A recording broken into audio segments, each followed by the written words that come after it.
I should have closed the shop an hour ago. The rain had started as a whisper against the windows of Time's Bloom and Thorn asterisk, my little flower shop tucked between a bookstore and a cafe on Harborview Street. Now it drummed harder, insistent, like it was trying to tell me something I didn't want to hear. I was wiping down the counter, counting the day's modest earnings, when my phone buzzed with a number I didn't recognize. Bloom and Thorn, this is Lena. The voice on the other end was smooth, professional, and oddly urgent. I need a large arrangement delivered tonight, before midnight. Money is no object. I glanced at the clock. 10:15. Tonight, sir, we're actually closed, and I'll pay triple your rate. It's for an important occasion. There was a pause, then softer, almost apologetic. The address is 1147 Cliffside Estate. Do you know it? My hand stilled on the counter. Everyone in this city knew that address, even if they pretended not to. The gated mansions up on the bluffs where old money and new power mingled in ways people didn't talk about in daylight. Yes, I know it. Excellent. White roses, calla lilies, something elegant. I trust your judgment. The name for the order is Vieri. The line went dead before I could respond. I stood there, phone against my ear, listening to silence.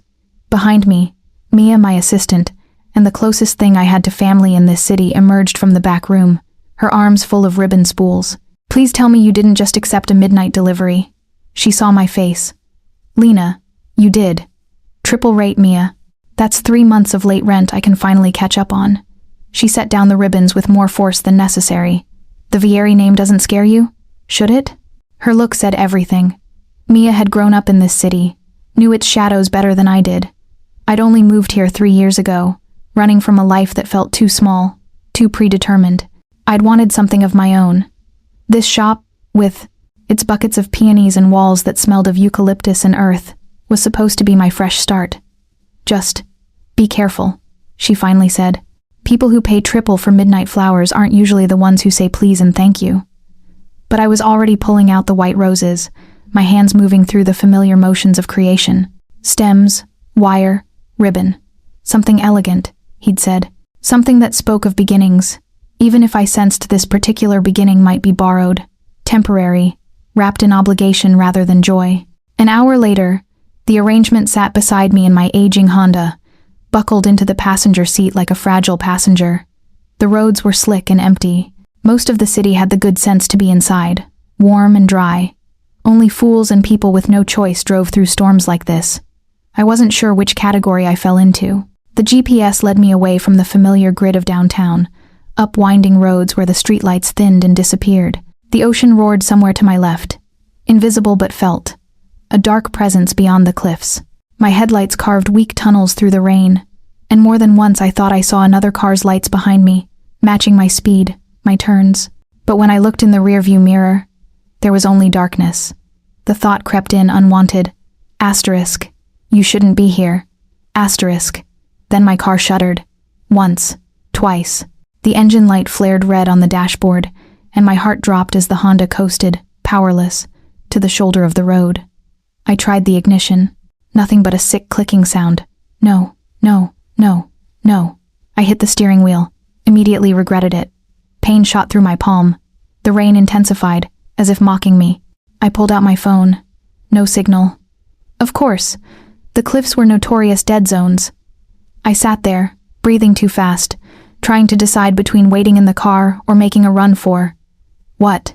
There was nothing out here. Just road and rain and the vast indifference of a night that suddenly felt much bigger than I was. That's when I saw the headlights. A car approached from behind, sleek and black and moving with the kind of confidence that suggested its driver knew these roads in the dark. It slowed, then stopped just behind me. For a moment, nothing happened. My pulse hammered in my throat. Then the driver's door opened, and a man stepped out. Even through the rain and darkness, I could tell he was tall, well-dressed, moving with an easy grace that seemed unaffected by the storm. He wore a dark coat that probably cost more than my monthly rent. As he approached my window, I saw his face, sharp cheekbones, dark eyes that held something both kind and unreadable, the kind of face that belonged in old paintings about beautiful doomed men. I cracked my window an inch. Car trouble? His voice was low, calm, the same voice from the phone. My breath caught. "You're Mr. Vieri?" "Just Dante." He glanced at the flower arrangement still buckled beside me, and something shifted in his expression, almost like recognition, almost like regret. "You came all this way, in this weather. You said before midnight." "I did." He seemed to consider something then. "Let me give you a ride. You can make your delivery, and I'll have someone tow your car in the morning." Every instinct Mia had tried to plant in me screamed caution. Don't get into cars with strangers. Especially not strangers who made midnight flower orders and had names that made people's voices drop to whispers. But what choice did I have? Walk miles in a storm? Wait until morning and lose the job, the money, maybe even gain a reputation for unreliability I couldn't afford? "Okay," I heard myself say. "Thank you." He opened my door, and I stepped into the rain, immediately drenched. He was already moving, taking the flower arrangement with careful hands, shielding it from the worst of the downpour with his own body.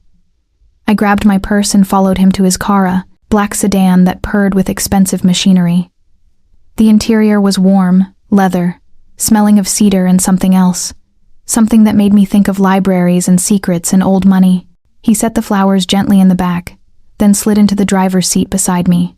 In the confined space, I became acutely aware of him, the way he moved with absolute control, the way his hands rested on the steering wheel like he'd never doubted his right to command anything he touched. "Lena, right?" he said, pulling smoothly back onto the road. My heart kicked. "I didn't tell you my name. You answered the phone with it." But there was the smallest pause before he spoke, a hesitation that suggested he'd already known, already made it his business to know. I should have been afraid. Part of me was. But another part, the part that had driven me to leave everything familiar and build a life in a city where no one knew my name, that part was curious. Dangerously so. "What's the occasion?" I asked. "For the flowers. An engagement party. Tomorrow night." "Congratulations." His jaw tightened, barely perceptible. "Thank you." We drove in silence for a while, the rain a constant percussion against the windshield. I watched the way he drove fast but controlled, taking curves like he'd memorized them. This was a man who left nothing to chance. "You're not from here," he said. It wasn't a question. "No. I moved here 3 years ago. From a small town upstate. Needed a change. And you found it in flowers. I found it in making beautiful things that don't last." I don't know why I said it like that so honestly. Maybe because the darkness and the storm made it feel like we existed outside normal rules, outside the daylight world where I would have been more careful. He glanced at me, and for a moment, I saw something in his eyes, understanding. Maybe. Loneliness. "Beauty that doesn't last is still beauty," he said quietly. The road opened up, and suddenly they were approaching gates. Tall, wrought iron, flanked by stone pillars and security cameras that tracked our approach. They swung open before we reached them, as if the car itself was expected, recognized. Beyond was a driveway lined with old trees, and at its end, a mansion that looked like it had been standing for 100 years, watching the city grow around it like ivy. Dante parked near the entrance, killed the engine. The rain had softened to a drizzle. "I'll walk you in," he said. "That's not necessary." I insist. Again, that sense of command. Not aggressive, but absolute. The kind of authority that came from years of being obeyed without question. He carried the flowers, and I followed him up marble steps to a door that opened before he could knock. A woman stood there my age, maybe a year or two younger, with the kind of beauty that came from genetics and expensive maintenance. Her dress was designer, her jewelry real, her smile sharp as glass. "Dante, you're back." Her eyes slid to me, then the flowers, then back to him. "And you brought the help." "This is Lena," he said evenly.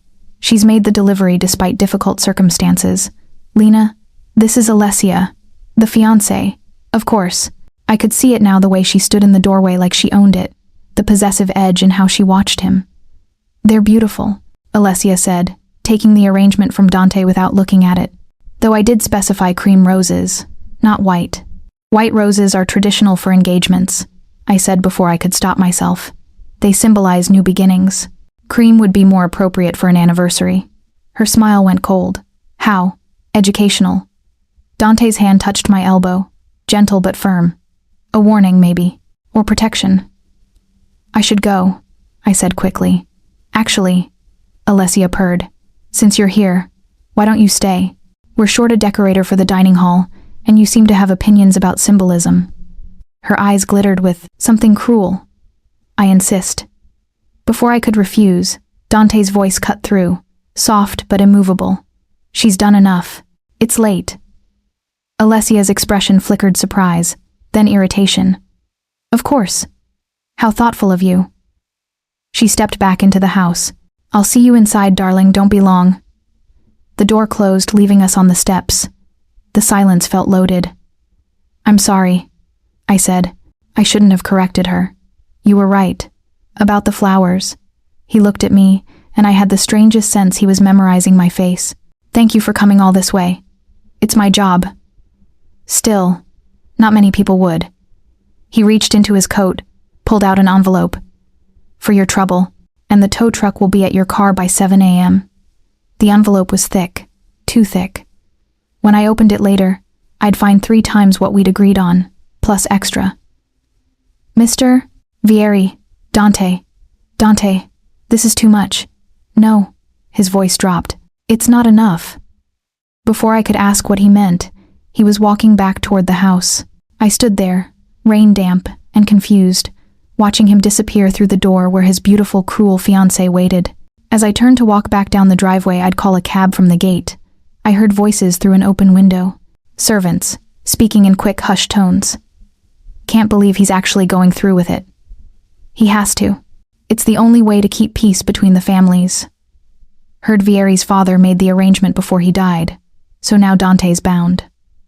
I walked faster, my mind racing. Arrangement, families, peace.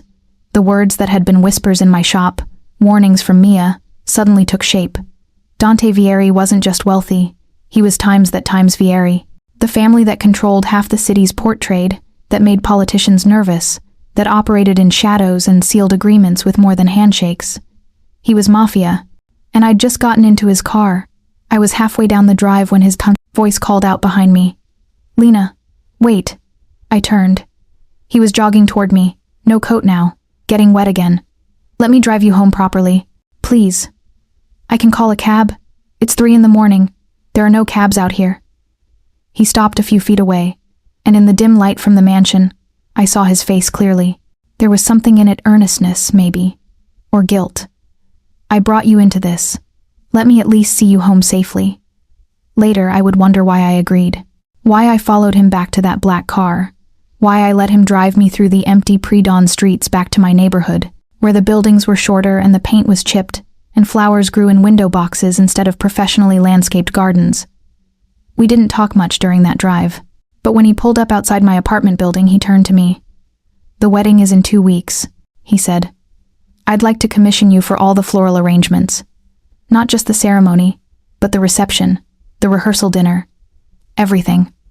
I should have said no, should have sensed the danger of tangling my life further with his, but I heard myself asking, why me?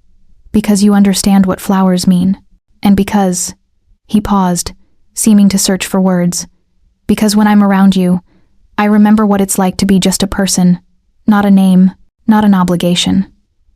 My heart did something complicated in my chest. I'll think about it, I whispered. He reached across the space between us, and for a terrifying electric moment, I thought he might touch my face. Instead, he pulled a card from the console and pressed it into my palm.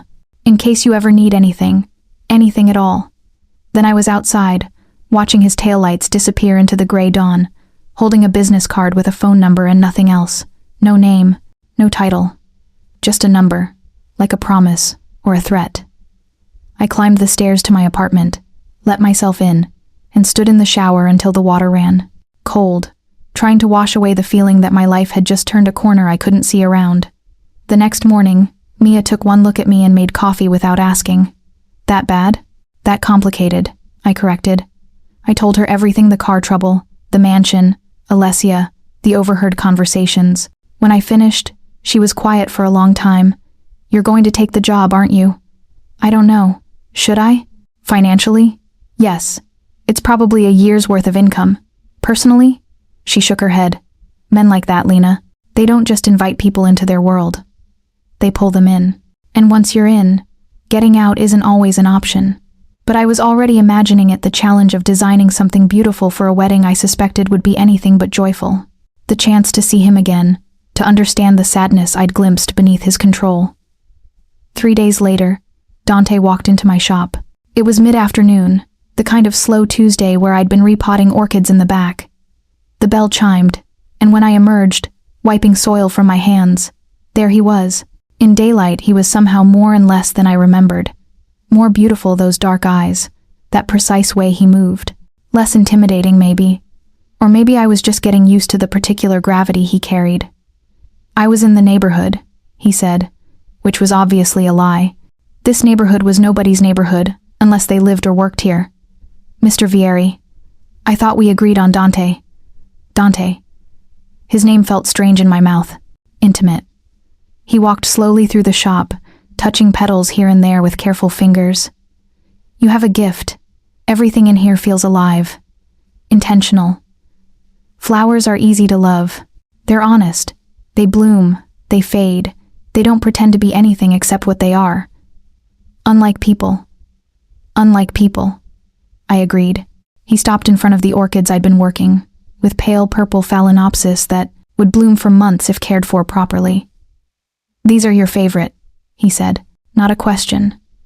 How did you have 3 paintings of them on your walls, all different artists. He'd noticed. In the dim early morning when he'd dropped me off, he'd noticed my windows, what hung in them, something warm and dangerous unfurled in my chest.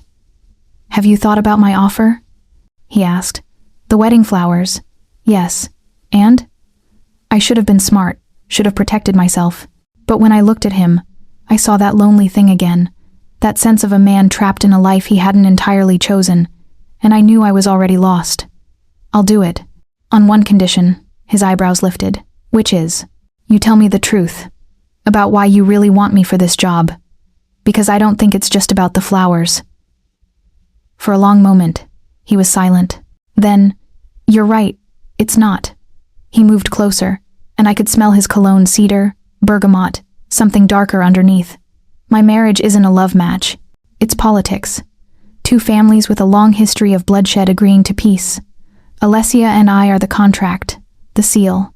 We barely know each other. We don't particularly like each other.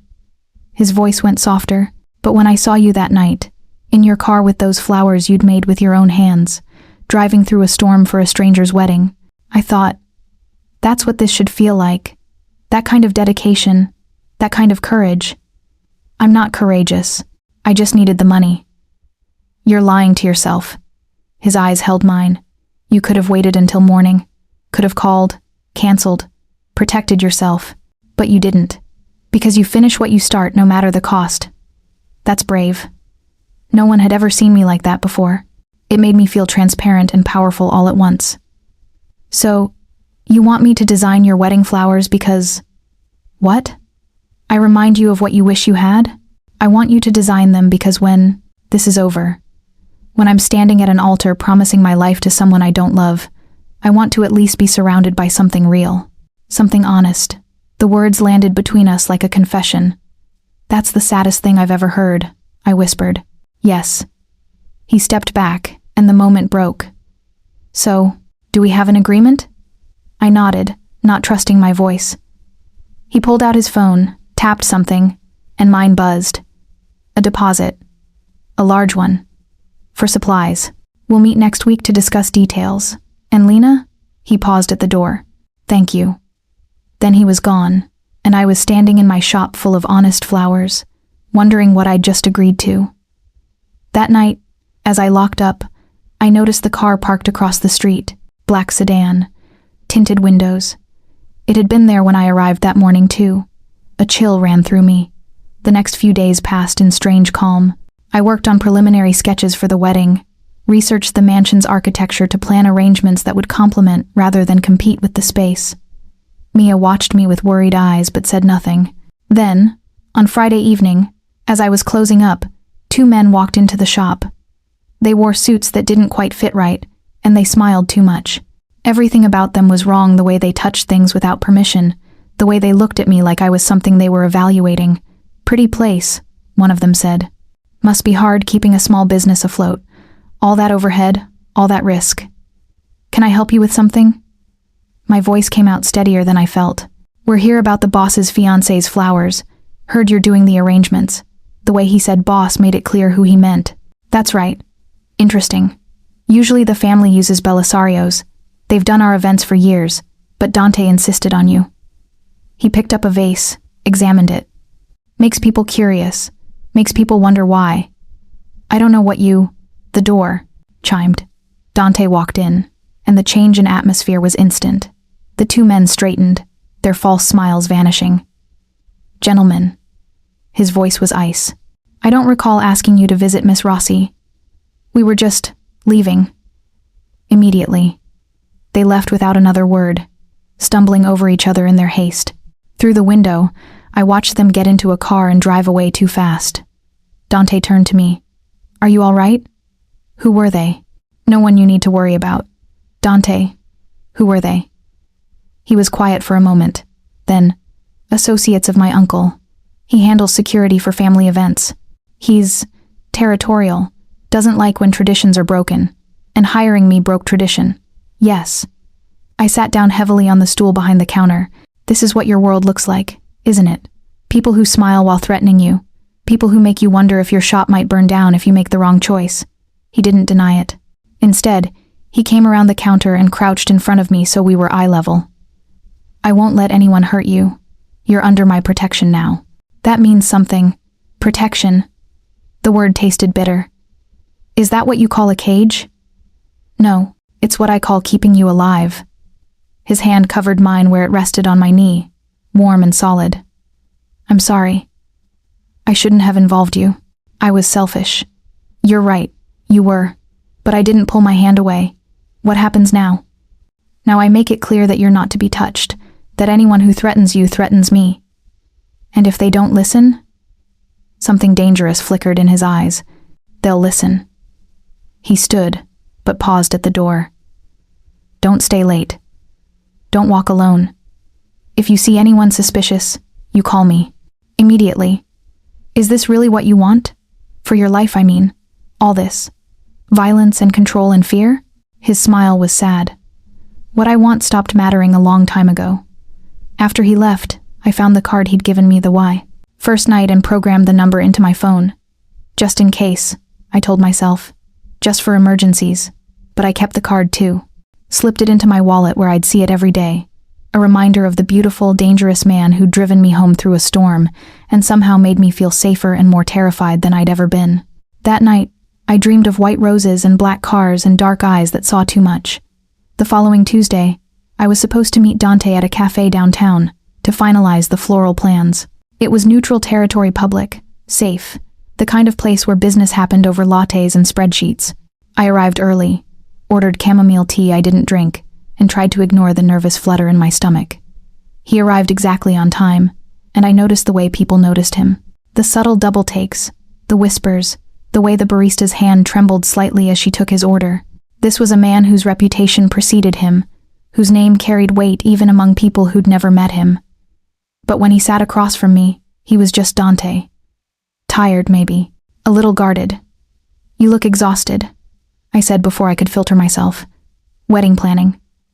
But his small smile suggested he meant something else. Show me what you've been working on.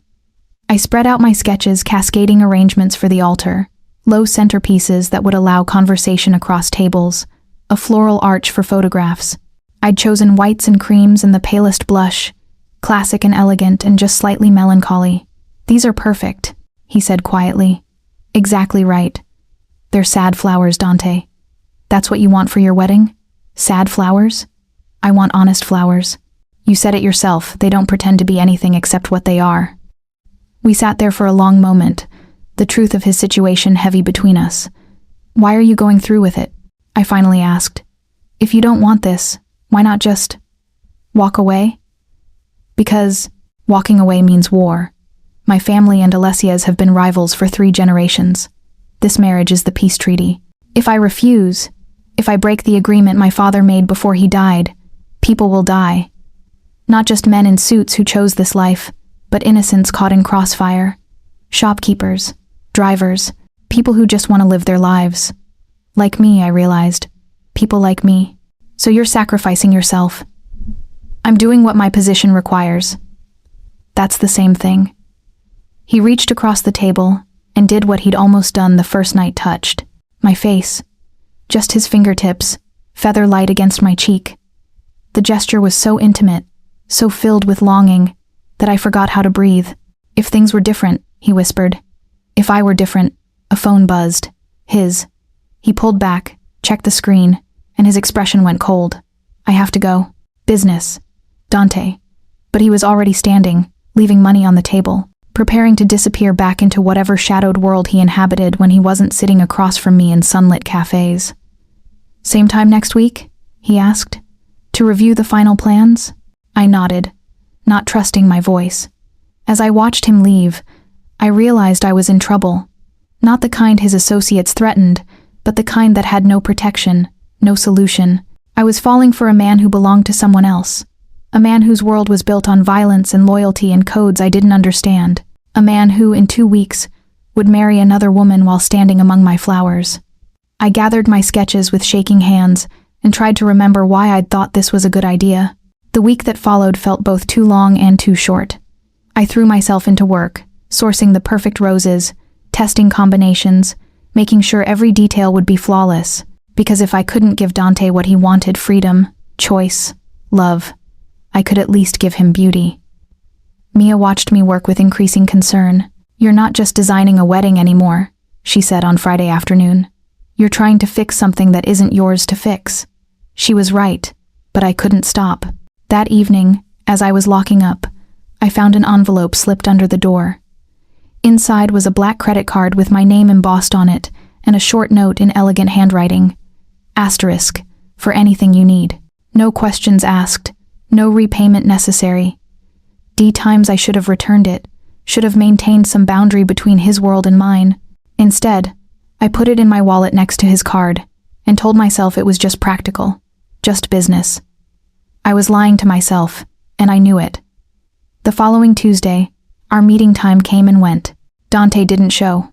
I waited for an hour, called the number he'd given me. Voicemail. Tried again. Nothing. A thread of worry wound through my irritation. This wasn't like him. Even in his complicated, dangerous life, he'd been punctual, reliable. I was packing up my sketches when my phone finally rang. But it wasn't Dante. Miss Rossi? This is Marco, Mr. Vieri's security chief. I'm afraid Dante has been detained with urgent business. He asked me to escort you home this evening. That's not necessary. I'm outside your location now. Black SUV. He was insistent. Through the cafe window, I saw the vehicle. A man in a dark suit stood beside it, phone to his ear. Everything in me said this was a line I shouldn't cross.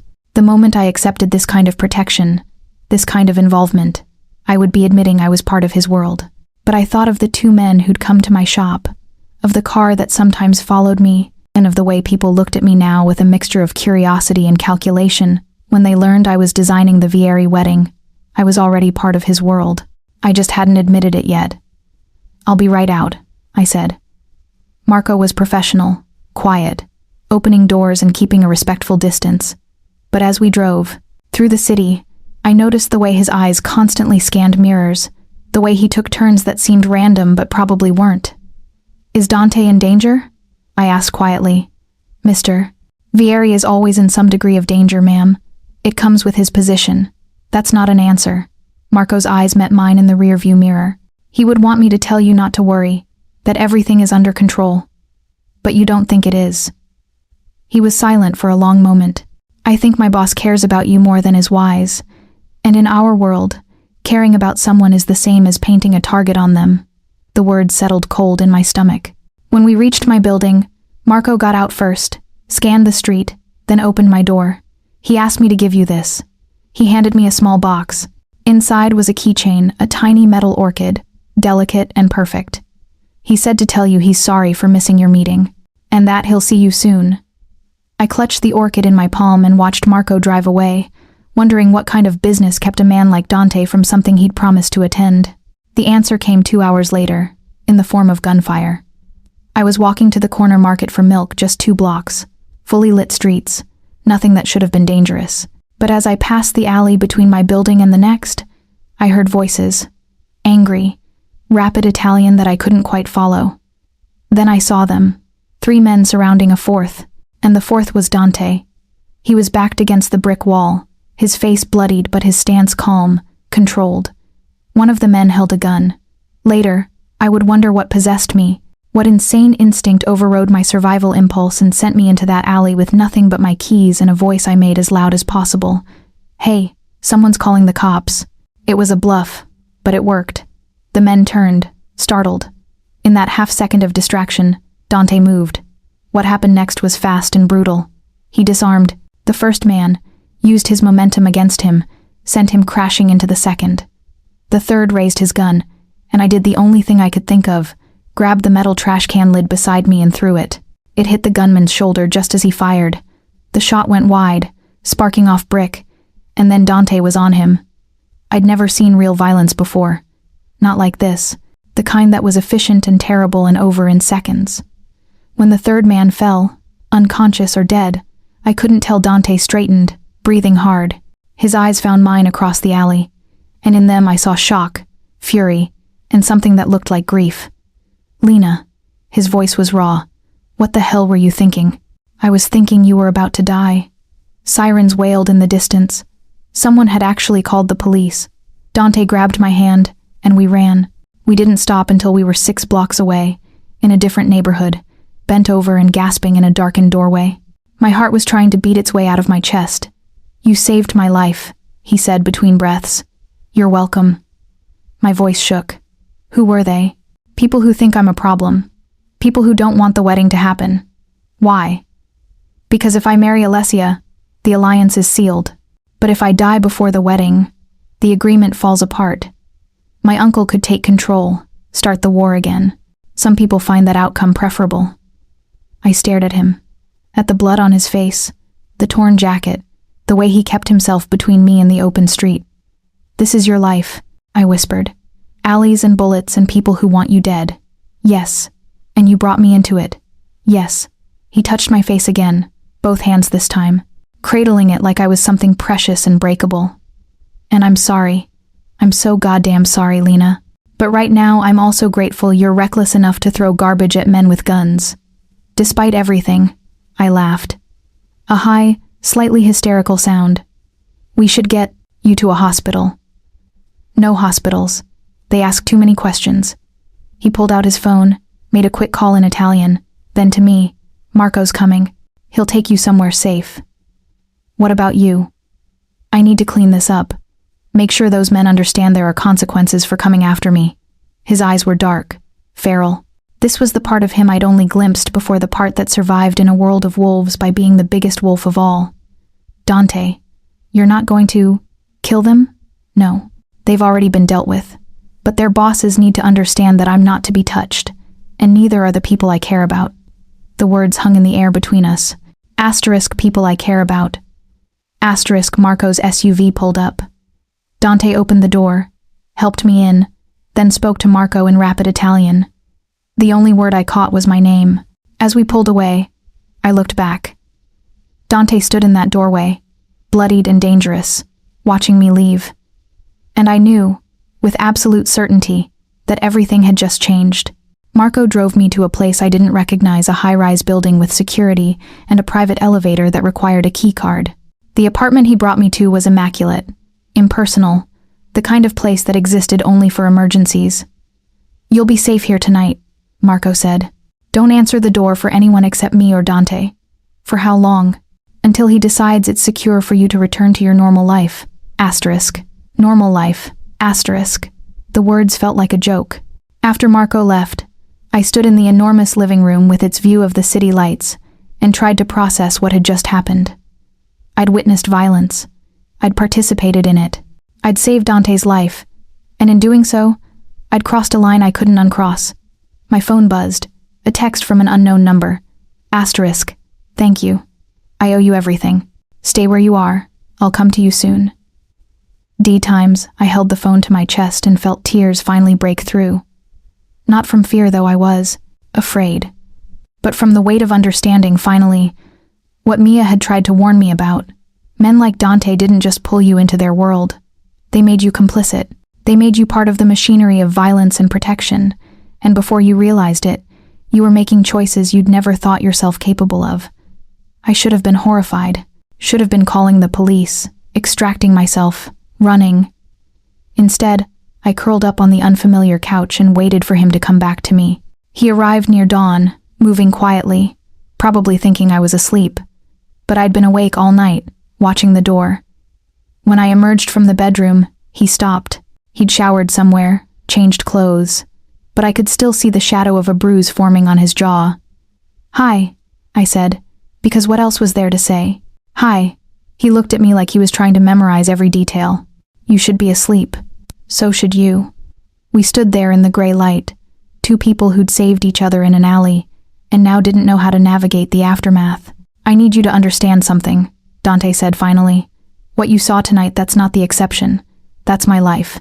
That's what being close to me means. Danger. Guards. Always looking over your shoulder." "I know. Do you? Because you can still walk away. I'll make sure you're protected, that your shop is safe, that no one bothers you. But you don't have to." "What if I don't want to walk away?" The words came out before I could stop them. True and terrifying. Dante closed his eyes. "Lena, I'm not saying I understand your world. I'm not saying I'm not scared. But I'm also not sorry I was in that alley. I'm not sorry I helped you. And I'm not—" my voice cracked. "I'm not sorry that I care about whether you live or die." He crossed the space between us in 3 strides and pulled me into his arms. The embrace was crushing, desperate, the kind of hold that said, "Times I can't lose this. Times and times I shouldn't have this," times in the same breath. "You're supposed to marry someone else in 10 days, I whispered against his chest. "I know. This can't go anywhere. I know. So, what are we doing?" He pulled back just enough to look at me. "Being honest, for as long as we can." Then he kissed me. It wasn't gentle. It was the kiss of a man who'd almost died, who was stealing something he knew he couldn't keep. It tasted like desperation and truth, and I kissed him back with everything I had, all the fear, all the want, all the reckless stupidity that had brought me to this moment. When we broke apart, both breathing hard, reality rushed back in. "I should go," he said, but he didn't move. "You should. I'm getting married in 10 days. I know. To someone I don't love. I know that too." His forehead rested against mine. "And you're still here. I'm still here." We stood like that until the sun rose properly, painting the city in colors that felt too innocent for what we'd just done, what we'd just admitted. Finally, Marco knocked. Time to return me to my life, however changed it was now. In the elevator, Dante kept his distance, proper and professional, but his hand found mine in the enclosed space, squeezed once, then let go. "Your shop received a visit last night," he said. "Some men who were unhappy about the wedding arrangements." My heart dropped. "What did they do?" "Nothing, because I had guards stationed there. But they would have, Lena. They would have burned it to the ground just to send me a message." The truth of that settled heavy. "So what now?" "Now you stay close. You let Marco or one of my men escort you. You don't take risks." He looked at me. "And you finish those flower arrangements. Because in 10 days, I'm going to stand at that altar, and the only thing that's going to get me through it is knowing that you made something beautiful for a situation that's anything but." It was the saddest commission I'd ever received. Marco drove me home, swept my apartment, installed new locks that would alert Dante's security team if anyone tried to enter. My life had become a carefully guarded routine shop, home, occasional meetings with Dante to finalize details, always with Marco or another guard nearby. Mia said nothing, but her eyes spoke volumes. "I know," I told her on the 5th day. "I know this is insane. Do you love him?" I didn't answer, which was answer enough. The days bled together. I worked on the flowers with an attention to detail that bordered on obsessive. Every rose had to be perfect. Every ribbon had to fall just right. Because if I couldn't give Dante freedom, if I couldn't give him love, I could at least give him beauty to remember. 3 days before the wedding, Alessia summoned me to the mansion. The invitation was phrased politely, but the subtext was clear. This wasn't optional. Marco drove me up the familiar winding road. The mansion looked different in daylight, less gothic, more merely intimidating. But when Alessia met me in the courtyard, her expression was pure poison. "Walk with me," she said. It wasn't a request. We walked through gardens that had been manicured to within an inch of their lives. Perfect hedges, perfect fountains, perfect flowers that had been arranged by someone who understood aesthetics but not emotion. "I know about the alley," Alessia said finally. My blood went cold. "I know you were there. I know you helped him. And I know he's been visiting you." Her smile was sharp. "Don't look so surprised. Dante might be powerful, but he's not subtle. Not when it comes to you. Nothing inappropriate has happened, please." She stopped, turned to face me fully. "I'm not an idiot, and I'm not a romantic. This marriage is business. I don't love Dante, and I don't care if he loves me. But I do care about appearances, about power, about what this alliance gives my family. Then why are you telling me this? Because I want you to understand what you're playing with. Dante thinks he can protect you, but he can't. Not from everything, not from everyone. There are people in his organization and my family too who would kill you just to hurt him. Who would burn your shop, hurt your friend, make you disappear in ways that couldn't be traced back to them. The threat was clear, precise, and probably true. So you want me to stay away from him?" "No." Alessia's smile turned cruel. "I want you to watch me marry him. I want you to stand there with your beautiful flowers and understand that no matter what you feel, no matter what he feels, I'm the one who gets to keep him. I'm the one who becomes Mrs. Fieri. And you?" She stepped closer. "You get to go back to your little shop and spend the rest of your life wondering what might have been." Before I could respond, she turned and walked back toward the mansion, her heels clicking against stone like a countdown. Marco was waiting by the car. One look at my face and he opened the door without a word. As we drove away, I caught a glimpse of Dante watching from an upper window. Even from that distance, I could feel his gaze like a physical thing. My phone buzzed. Asterisk. "I'm sorry. I should have warned you she might contact you. Are you okay?" D times, I stared at the message for a long time before responding. Asterisk. "I'm fine. 3 more days. Asterisk. 3 more days, and he'd be married. 3 more days, and whatever this thing between us was, would have to end. 3 more days, and I'd have to figure out how to go back to a life that no longer fit." That night, I couldn't sleep. I kept thinking about Alessia's words, about the wedding that was rushing toward us like a train we couldn't stop. At 2 a.m., my phone rang. "I can't stop thinking about you," Dante said without preamble. "I know I shouldn't call. I know this makes everything harder, but I needed to hear your voice." "Where are you?" "My study, surrounded by contracts and agreements, and all the reasons why I have to go through with this." A pause. "Tell me about your flowers. Tell me something beautiful." So I did. I told him about the roses I'd sourced from a grower upstate, about the way the light would filter through the petals during the ceremony, about the language each arrangement spoke if you knew how to listen. "You see poetry in everything," he said softly. "Only because you asked me to." We talked until dawn, about nothing and everything, 2 people stealing time that didn't belong to them. When we finally said goodbye, the sun was rising, and I had tears on my cheeks. 2 days before the wedding, disaster struck. I arrived at my shop to find smoke. Fire trucks, Mia on the sidewalk, covered in soot, being checked by paramedics. "Mia," I ran to her. "What happened?" Fire started in the back. Her voice was hoarse from smoke. "Around 4 a.m. Alarm went off. I called 911, but..." She gestured helplessly. The shop wasn't destroyed, but it was close. Water damage, smoke damage, half my inventory ruined. The roses I'd so carefully curated for the wedding were gone. The orchids I'd been nurturing for years. Ash. I stood there, looking at the ruins of my dream, and felt something break inside me. The fire chief approached. "Looks like arson. Accelerant in the back storage room. We've called the police." Of course it was arson. And I knew, with sick certainty, who'd ordered it. Dante arrived 20 minutes later, Marco at his side.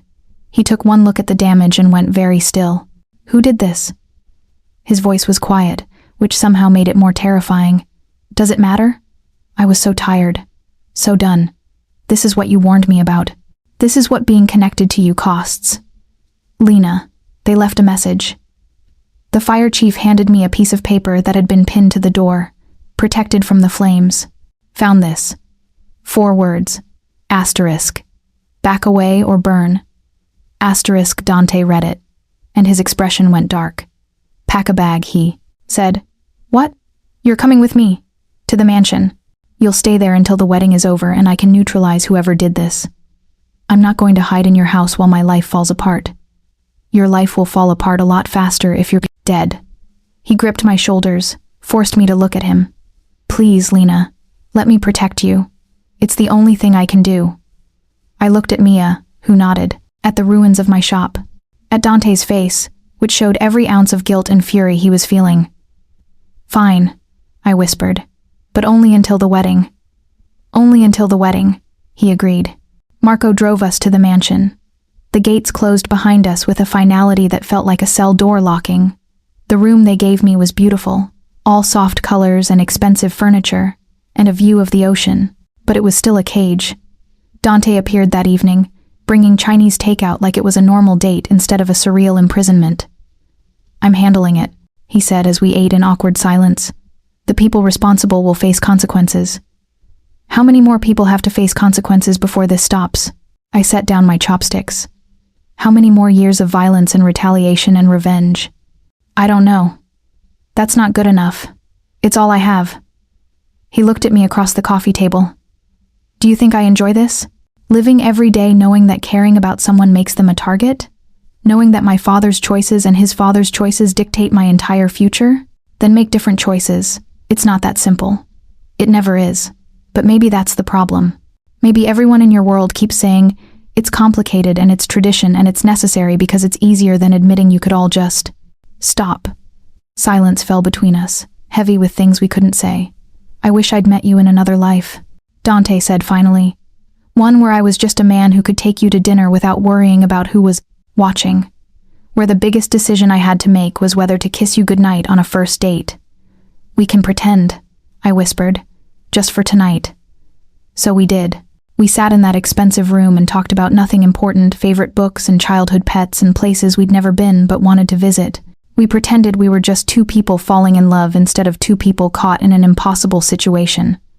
And when he left, near midnight, he kissed my forehead like a promise he knew he couldn't keep. The next day was the rehearsal. I wasn't supposed to attend, but I needed to see the space, to make sure the preliminary arrangements I'd managed to salvage would work. The ballroom was stunning, high ceilings, crystal chandeliers, walls of windows overlooking the ocean. And there, at the altar, stood Dante and Alessia. She wore white, he wore black. They looked like a magazine spread, perfect and cold. I watched from the doorway as they practiced vows they didn't mean, as the priest went through motions that would become binding in less than 24 hours. At one point, Dante's eyes found mine across the room. The look in them nearly broke me. That evening, as I was arranging the last of the flowers I'd been able to source, Alessia found me. They're beautiful, she said, surprising me with what sounded like sincerity. Even better than I imagined. Thank you. I meant what I said before, about this being business. She picked up a white rose, studied it. But I'm not heartless, Lena. I know he cares about you, and I know that on some level, you care about him. Then why? Because my family needs this alliance. Because breaking the engagement now, this close to the wedding, would be an insult that would demand blood. Because sometimes we don't get what we want. We get what we're given, and we make the best of it. She set down the rose and met my eyes. He'll be a good husband. Faithful, probably, in his way. We'll have children, maintain appearances, grow old in separate wings of this house. It's not love, but it's survival. And in our world, survival is its own kind of victory. That's the saddest thing I've ever heard. Yes. Her smile was bitter, but it's honest. After she left, I stood alone among the flowers and cried for the first time since the fire. Not for my shop, not for myself, but for Dante trapped in a life he hadn't chosen, about to promise forever to someone he'd never love. That night, he came to my room. He shouldn't have. It violated every rule, every propriety. But there he was, standing in my doorway looking lost.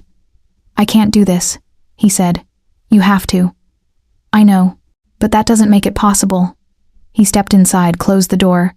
Run away with me. My heart stopped. What? Leave. Tonight.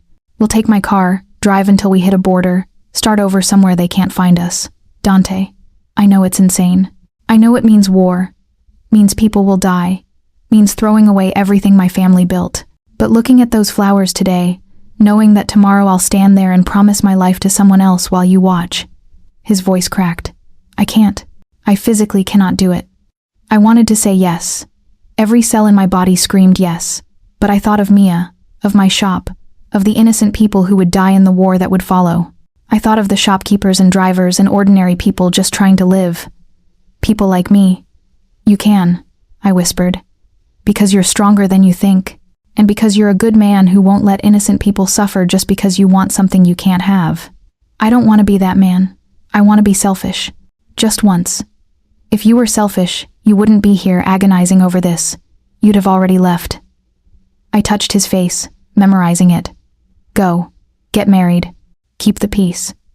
And maybe someday, when the dust settles and the old men die and the world changes, maybe then, that's not enough. I know. But it's what we have. He kissed me then. Desperate, fierce. A goodbye kiss that tasted like salt and sorrow. When he pulled away, his eyes were wet. I love you, he said. I know I shouldn't. I know it doesn't change anything. But I love you, Lena Rossi. And I need you to know that. I love you too. The words hung in the air between us, true and useless. Then he left, and I was alone with my flowers and my broken heart. The wedding day dawned clear and perfect. I dressed in the simple black dress I'd brought, professional and appropriate for a vendor. Mia met me at the mansion. She'd insisted on coming to help with final arrangements, to support me through this. You don't have to watch, she said as we positioned the last centerpieces. Yes, I do. The guests arrived in expensive cars. Old money and new power. Criminals in tailored suits. Politicians who looked the other way. This was a wedding, yes, but also a treaty signing, a declaration of peace. I stood in the back of the ballroom as the ceremony began. Alessia looked stunning. The dress probably cost more than my annual revenue. She walked down the aisle with her father, her face a mask of perfect composure. And then there was Dante. He stood at the altar in a black tuxedo, looking like every dark romantic fantasy and tragic hero rolled into one. His eyes scanned the crowd and found me. For one heartbeat, the entire room disappeared. It was just us, two people who'd saved each other in an alley, who'd fallen in love against every rule and reason. Then the music swelled, and he turned to watch his bride approach. I tried to focus on the flowers, on the way the light caught the petals just right, on the perfect cascade of roses and lilies and all the beauty I'd created for this moment. But all I could see was the man I loved, promising forever to someone else. The priest spoke about love and commitment and sacred vows. Dante repeated the words, his voice steady and clear. Alessia did the same, her hand resting in his. When the priest said, "You may kiss the bride," I closed my eyes. The applause that followed felt like it came from underwater. I made it through the reception somehow. Through the toasts and the dancing and the cutting of the cake. Through watching Dante and Alessia pose for photos, the perfect couple beginning their perfect life. I was packing up my tools when Marco found me. He asked me to give you this. He handed me an envelope. Inside was a check far more than we'd agreed on and a note, asterisk. Thank you for making something beautiful out of something broken. I'm sorry. For everything. Take care of yourself, Lena. And please, please be safe. D times. That was it. No promises, no hope, just gratitude and goodbye. I took the check, the note, and my broken heart and let Marco drive me home. The days that followed were gray and empty. Insurance was processing my claim for the shop, but rebuilding would take months. Mia and I worked from my apartment, taking small orders, trying to figure out what came next. I didn't hear from Dante. Didn't expect to. He was married now, beginning whatever life he and Alessia would build together. I told myself I was fine. Told myself this was always how it was going to end. Told myself that at least I'd loved someone, really loved them, even if it couldn't last. But at night, I'd hold the little metal orchid he'd given me and wonder what might have been. 2 weeks after the wedding, my shop's ruins were fully cleared. I stood on the empty lot where my dream had been, and tried to imagine starting over. Then I heard the car. Black sedan. For a wild moment I thought, but no. It was Marco. Miss Rossi, we have a problem. My heart dropped. What kind of problem? What? The kind where you need to come with me, now.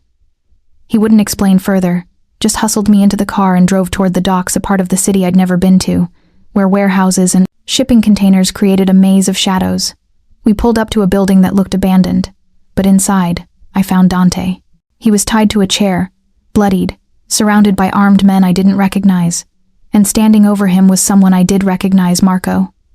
"Welcome, Miss Rossi," Marco said pleasantly. "Sorry for the deception, but I needed you here." Ice flooded my veins.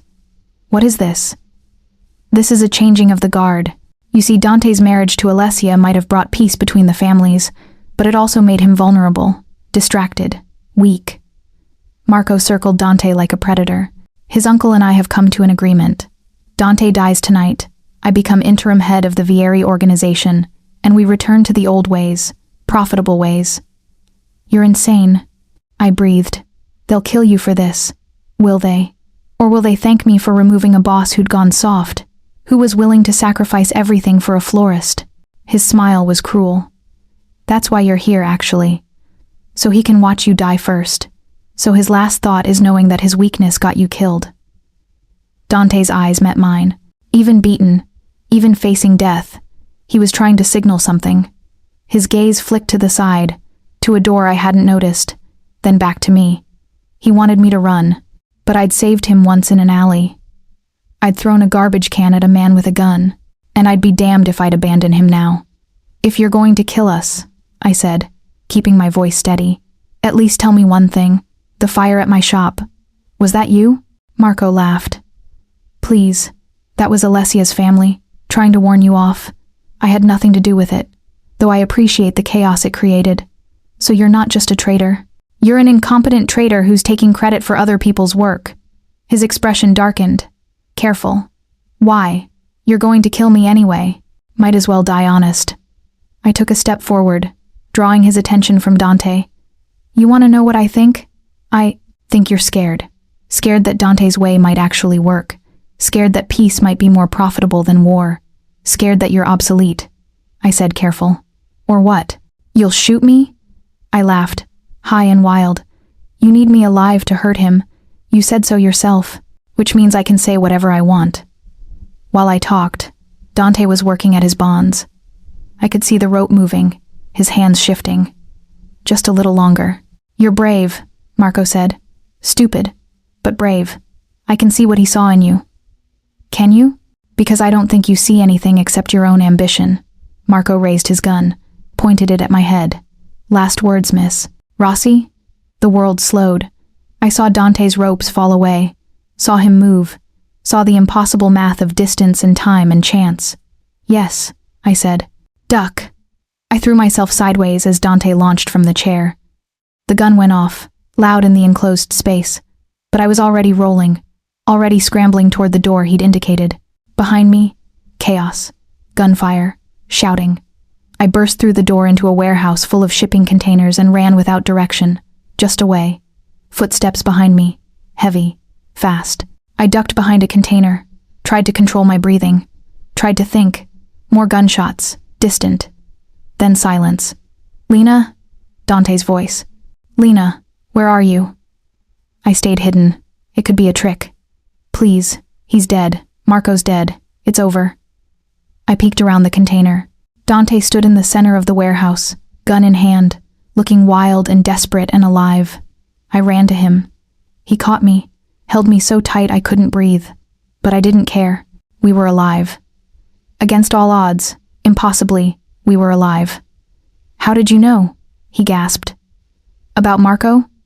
I didn't. Not until tonight. But at the wedding, I saw the way he looked at Alessia's father, like they had a secret. I pulled back to look at him. "The note in your ring. Don't trust Marco. You sent that, didn't you?" I suspected, couldn't prove, but I knew if things went wrong, you'd be smart enough to figure it out. He touched my face. "You saved me. Again. We saved each other." Sirens wailed in the distance. Someone had reported the gunfire. Dante grabbed my hand. "We need to go, now, before the police arrive and this becomes even more complicated." We ran together through the maze of containers, emerged into the night air, and found one of Dante's cars waiting, driven by a guard who was loyal, who wasn't part of Marco's betrayal. As we sped away from the docks, Dante made call after call in rapid Italian. Damage control, explanation, the beginning of whatever came next. Finally, he turned to me. It's done. Marco's betrayal dies with him. The alliance with Alessia's family holds. And Alessia? She knows. I called her first, explained everything. His smile was bitter. She said, and I quote, "I'm glad you survived. Now we can go back to our arrangement." Which is, she lives her life, I live mine. We appear together for public events. We don't ask questions about what the other does in private, hope sparked. Dangerous and impossible. Dante, I can't offer you what you deserve, he said quickly. I'm still married, still head of an organization that makes enemies, still living a life where people might try to kill me or you just to make a point. I know, but if you want, he took my hand. If you want to try anyway, if you want to see where this goes, knowing all the risks, all the complications, I'm yours, for as long as you'll have me. I thought about the safe choice, about walking away, rebuilding my shop, finding a nice normal man with a nice normal life. Then I thought about Dante, who'd driven me through a storm, who'd commissioned my flowers because they reminded him what love should look like, who'd been willing to sacrifice everything to keep me safe. I want to try, I whispered. His kiss was different this time, not desperate or stolen. This was a beginning. 3 months later, I stood in my rebuilt shop. It was better than before, brighter, bigger, with new equipment and a mural of orchids on one wall. The insurance money and Dante's generous overpayment had made it possible. Mia was there, of course, training a new assistant we'd hired to help with the influx of orders. Apparently, being the florist who designed the Vieri wedding and surviving the chaos that followed had given me a certain notoriety. People wanted flowers from the woman who'd thrown a garbage can at an assassin. I was arranging a bouquet when the bell chimed. Dante walked in, and my heart still did that stupid flip. 3 months of stolen dinners and quiet evenings and learning to navigate a relationship that existed in shadows. 3 months of Marco's betrayal being explained away as a lone wolf operation. Of Dante slowly reforming his organization from within. Of me learning to live with bodyguards and security protocols. It wasn't easy. It wasn't normal. But it was ours. Hi, he said, like we were normal people having a normal day. Hi. I wiped my hands on my apron. What brings you to this part of town? I need to order flowers. That's what I do. He moved closer, until we were standing on either side of the counter like we had that first day. I need something that says I'm sorry for being late, and something that says thank you for waiting, and something that says I love you more every day. My throat tightened. That's a complicated order. I'm a complicated man. His smile was soft. Think you can handle it? I reached beneath the counter and pulled out a single orchid, pale purple, perfect, grown from the survivors of the fire. This is the flower that lived, I said, handing it to him. When everything else burned, these survived. They're not fancy, they're not traditional, but they're honest, and they're real, and they refuse to die just because conditions aren't perfect. Dante took the orchid, held it like it was made of glass. Like us, he whispered. Like us. Outside, the city moved on, cars and people and ordinary life flowing past my window. Inside, with the smell of earth and petals and possibility, we'd found something rare. Love that bloomed in darkness. Love that refused to fade. Love that was complicated and dangerous and absolutely, impossibly real. He leaned across the counter and kissed me gently. When he pulled away, his eyes held promises we were finally free to keep. Same time tomorrow? He asked. Same time tomorrow. The bell chimed as he left, the orchid still in his hand. Through the window, I watched him get into his car, no longer just a mafia boss, but the man who'd driven me through a storm and changed everything. Mia appeared at my shoulder. You're smiling like an idiot. I know. It's still dangerous, still complicated. I know that too. She sighed, but she was smiling. At least the flowers are honest. At least the flowers are honest, I agreed. And in a life built on shadows and secrets, on power plays and careful negotiations, that honesty, that beauty that refused to pretend was everything.